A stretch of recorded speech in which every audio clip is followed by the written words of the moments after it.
अपने महाराष्ट्र सरकार जो है तो लाड़की बहन लाड़की भाव ये सब योजना ला रही है, तो इसके बारे में आप नहीं समझ रहे? लोगों को, नौजवानों को या गुमराह किया जा रहा है, लोगों के टॅक्स का पैसा ही उनको घुमा करके दिया जा रहा है, ये सब राजनीति नहीं है इसमें? ये राजनीति म्हणजे आता येणारं जे इलेक्शन आहे हे गाजर देण्याचं काम आहे।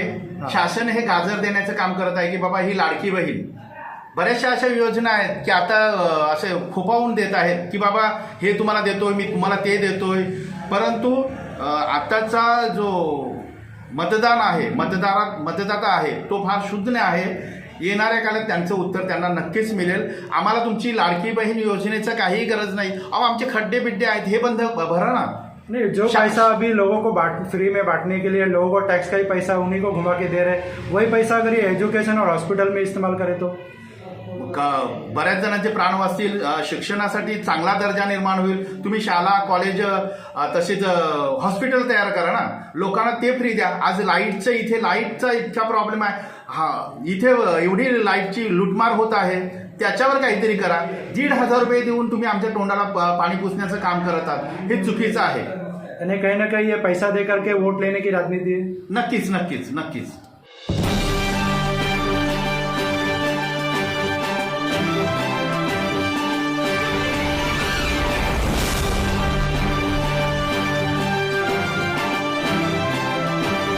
दस्तगीर न्यूज़ पॉइंट में आप सभी का एक बार फिर से स्वागत है।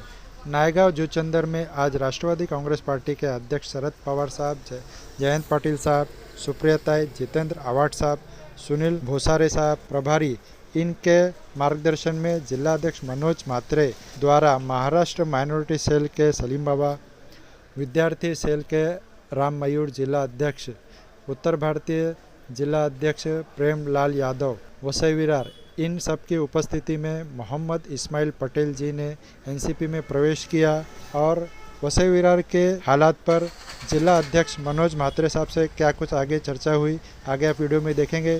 इसी तरह की खबरों के लिए हमारे चैनल के साथ जुड़े रहें। चैनल को लाइक करें, शेयर करें। चैनल पर अगर नए हों सब्सक्राइब करना ना भूलें। सावधान रहें, सुरक्षित रहें। धन्यवाद। राष्ट्रवादी काँग्रेस पार्टीचा जिल्हा अध्यक्ष मनोज म्हात्रे आज वसई तालुक्यामध्ये जी राष्ट्रवादी आहे, माननीय शरदचंद्रजी पवार साहेबांच्या नेतृत्वात जे आम्ही वसई तालुक्यामध्ये पक्ष बांधणी जोराने होत आहे। जिथे पाहावं तिथे राष्ट्रवादी, आता सध्या राष्ट्रवादीचे वारे वाहू लागलेले आहेत। भले वरच्या लेवलला काही असो, परंतु इथे वसई तालुक्यामध्ये आम्ही राष्ट्रवादी वाढवण्याचा प्रयत्न करत आहोत आणि त्या प्रयत्नाला माझे जे कार्यकर्ते आहेत, मग सलीम बाबा असो, नितीन असेल, प्रेमभाई असेल, अशी सर्व लोकांनी आम्ही एकत्र येऊन आमची संघटना मजबूत करण्याचं काम आम्ही या मध्यवर्ती कार्यालय जुचंद्र येथे आपण काम चालू आहे। आज आम्ही वसई उपाध्यक्ष म्हणून मोहम्मद इस्माइल पटेल यांना दिलेलं आहे आणि त्यांचं काम पुढे चांगलं होतं, त्यांचा आम्ही विचार करून आम्ही त्यांच्यावर एक जबाबदारी देत आहोत आणि त्या जबाबदारीने त्याने खरं उतरावं आणि या वसई तालुक्यात पक्ष बांधणीसाठी आणि पक्ष वाढवण्यासाठी सहकार्य करावं असं मी त्यांना विनंती करतोय। आता पुढे इलेक्शन येत आहे, त्याच्याबद्दल आपण काय बोलतो? विधानसभा इलेक्शनमध्ये आता विधानसभा क्षेत्राचं इलेक्शन आता येत आहे, कमीत कमी आता 1-2 महिने राहिलेले आहेत। त्याच्या तो उद्देश साधूनच आपण पक्ष बांधणी चालू केलेली आहे आणि चांगल्यापैकी आपला इथे पक्ष बांधणी होत आहे। वरिष्ठ जो नेता आम्हाला जे आदेश देतील त्या आदेशानुसारच आम्ही इथे आमचा जो कॅन्डिडेट मिळेल त्या कॅन्डिडेटच्या मागे आम्ही राष्ट्रवादी काँग्रेस पार्टी शरद पवार चंद्रजी साहेबांचा जो आम्हाला कॅन्डिडेट देतील त्यांच्या आम्ही जोरदार प्रसार करू आणि आमचं राष्ट्रवादी पक्ष या वसई तालुक्यात कसा वाढेल याचा आम्ही विचार करत आहोत। आज जो वसई की जो परिस्थिती है उसके बारे में आप क्या बोलना चाहेंगे? वसईची परिस्थिती फारच गंभीर आहे। खरं सांगायला गेलं तर या वसई तालुक्यामध्ये महानगरपालिका अस्तित्वात आलेली आहे, परंतु जसं काम करायला हवं त्या पद्धतीने इथे काम होत नाही। तुम्ही सर्व रस्ते बघा, नायगाव, वसई, नालासोपारा, विरार या क्षेत्रामध्ये पूर्ण खड्डे आहेत। म्हणजे महानगरपालिकेने सर्व जे रोड आहेत ते काँक्रिटीकरण गरजेचं आहे। इथे आमच्या नायगावमध्ये ब्रिज आहे जो आज गेले म्हणजे कितीतरी वर्ष झालं तो होतच नाही आहे. तो ब्रिज झाला तर आम्हाला जे नायगाव स्टेशनवर तुम्ही जर आता आलात तर कमीत कमी तुम्हाला 5 ते 7 मिनिटं चालावी लागलेली आहेत इथे येण्यासाठी. तर तो जर ब्रिज झाला तर तिथे सिडकोने पास केलेला जागा, आरक्षित केलेली जागा आहे. त्या आरक्षित जागेमध्ये बस स्टॉप होईल, रिक्षा स्टँड होईल आणि एकदम स्टेशनला लगत आहे.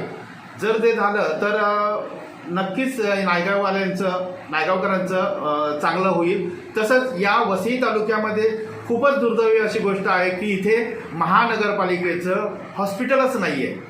जे आपण मुंबईला आहे, जे आहे नायर आहेत, अशी मोठी मोठी हॉस्पिटल या वसई तालुक्यात नाही आहेत. ते जर वसई तालुक्यामध्ये होणं अत्यंत गरजेचं आहे.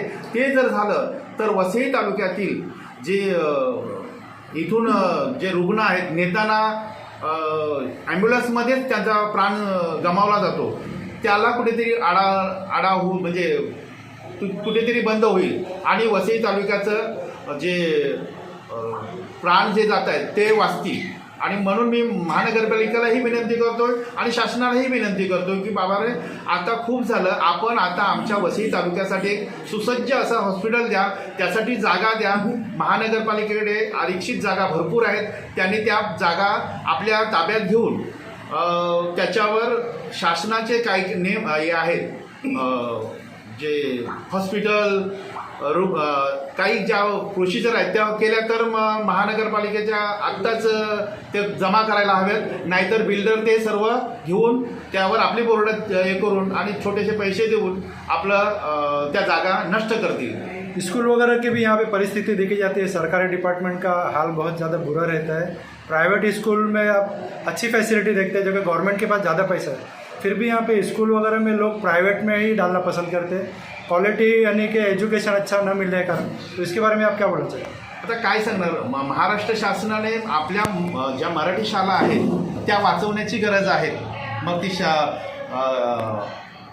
उर्दू असो नाहीतर कुठलीही असो, उर्दू, हिंदी, गुजराती अशा शाळांना प्राधान्य देऊन ज्या शाळा यांच्या जे शाळेतील जे विद्यार्थी आहेत ते प्रायव्हेट शाळेकडे वळत आहेत, ते न वळता आपल्या जे गरीब लोक आहेत अशा शाळेला जास्तीत जास्त प्राधान्य द्यायला हवं. त्याने जिल्हा परिषदेच्या शाळा आहेत अजूनही महानगरपालिकेकडे हँडओव्हर केलेल्या नाहीत, ते महानगरपालिकेने करायला हवेत. आणि महानगरपालिकेच्या अस्तित्वात जर आल्या तर इथल्या सुविधा पण त्यांना मिळतील. यानी बहुत दुख की बात है अगर ये भी देखा जाए कि सरकारी डिपार्टमेंट में काम करने वाले सरकारी कर्मचारी उनके बच्चों को भी वो प्राइवेट में ही डालते हैं. हे दुर्भाग्य आहे. सरकारनेच ते बघायला पाहिजेत की आपलीच पोरं आपण आपल्या पोरांना प्रायव्हेट शाळेत टाकतोय.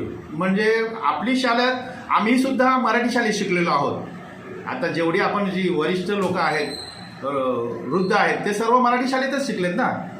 जिल्हा परिषदेच्या शाळेतूनच मोठे झालेत. कोणी आमदार झालेत, कोणी खासदार झालेत, कोणी पोलीस झालेत, कोणी वकील झालेत.